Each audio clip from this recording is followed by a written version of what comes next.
28 পৃষ্ঠা তোমাদের পার্ট 5 ঠিক আছে। এই কবিতাটার নাম হচ্ছে ঠিক আছে। উনি লিখেছেন সুকুমার বড়ুয়া, কবির নাম সুকুমার বড়ুয়া। দেখো, অসময়ে মেহমান ঘরে ঢুকে বসে যান, বুঝালাম ঝামেলার যতগুলো দিন আছে। তিনি হেসে বললেন ঠিক আছে ঠিক আছে। রেশনের পচা চাল, টলটলে বাসি ডাল, থালাটাও ভাঙাচোরা, বাটিটাও লিক আছে। খেতে বলে জানালেন ঠিক আছে ঠিক আছে। মেঘ দেখে মেহমান চাইলেন ছাতা খান, দেখলাম ছাতাটার শুধু কটা শিক আছে, তবু তিনি বললেন ঠিক আছে ঠিক আছে। আচ্ছা, তারপরে অর্থ জেনে নেই। দেখো, টলটলে অর্থ হচ্ছে স্বচ্ছ তরল, মেহমান অর্থ অতিথি, রেশম কম মূল্যে পণ্য বিক্রয়ের অবস্থা, লিক ছিদ্র, শিক লোহার কাঠি। আমাদের 1 নম্বর আছে বিপরীত শব্দ লিখি ও শব্দ দিয়ে আবার বাক্য তৈরি করতে বলছে। ঠিক আছে, এখানে শব্দ দেওয়া আছে, বিপরীত শব্দ আমরা লিখবো। শব্দ দেওয়া আছে, এটা বিপরীত শব্দ আমরা লিখবো। এই বিপরীত শব্দ থেকে আমরা বাক্য তৈরি করবো। অসময়ে বিপরীত হচ্ছে সময়। দেখো, সময়ের মতো হাজির হলাম, ঠিক, এটার বিপরীত হচ্ছে ভুল। তার দেওয়া উত্তরটি ভুল ছিল। হেসে বিপরীত হচ্ছে কেঁদে। আর শিশুটি কেঁদে মায়ের কাছে গেল। পচা বিপরীত হচ্ছে ভালো, আমগুলো বেশ ভালো। ঢোকা বিপরীত হচ্ছে বের হওয়া বা বাইরে, তো আমি বাইরে যাচ্ছি। আচ্ছা, তোমাদের প্রশ্ন উত্তর বলিও লিখি। ক নম্বর হচ্ছে মেহমান সব কথাতেই কি বললেন? মেহমান সব কথাতেই বললেন ঠিক আছে ঠিক আছে। ক নম্বর লোকটির সংসারে কি কি ঝামেলা আছে?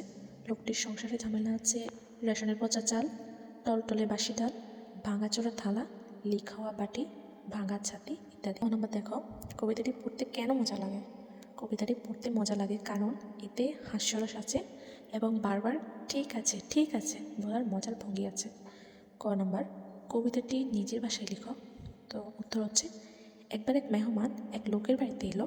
লোকটি নানান কথা বললেও মেহমান সব কথার উত্তরে শুধু বললেন ঠিক আছে ঠিক আছে।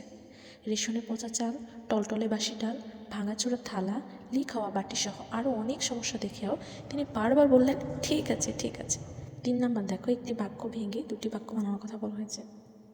নম্বর হচ্ছে, আমি মাঠে গিয়ে দেখলাম সবাই খেলছে। এটাকে 2টি বাক্য বানাতে হবে। তো আমি মাঠে গেলাম, দেখলাম সবাই খেলছে। খ নম্বর, আমি এতবার বোঝানোর পরেও তিনি আমার কথা শুনলেন না। এটাকে 2টি বাক্য বানাতে হবে, যে আমি তাকে অনেকবার বোঝালাম তবুও তিনি আমার কথা শুনলেন না। ক নম্বর, তিনি ঘরে ঢুকে কিছু খেতে চাইলেন। তিনি ঘরে ঢুকলেন, কিছু খেতে চাইলেন। গ, আমার কথা না শুনেই তিনি চলে গেলেন। তিনি আমার কথা শুনেননি, তিনি চলে গেলেন। ও, তিনি খেতে বসে জানালেন সব ঠিক আছে। তিনি খেতে বসলেন, তিনি জানালেন সব ঠিক আছে। খ, 4 নম্বর হচ্ছে প্রশ্ন, বিস্ময়, অনুরোধ, আদেশ, ইচ্ছা কোন ভাব বোঝাচ্ছে?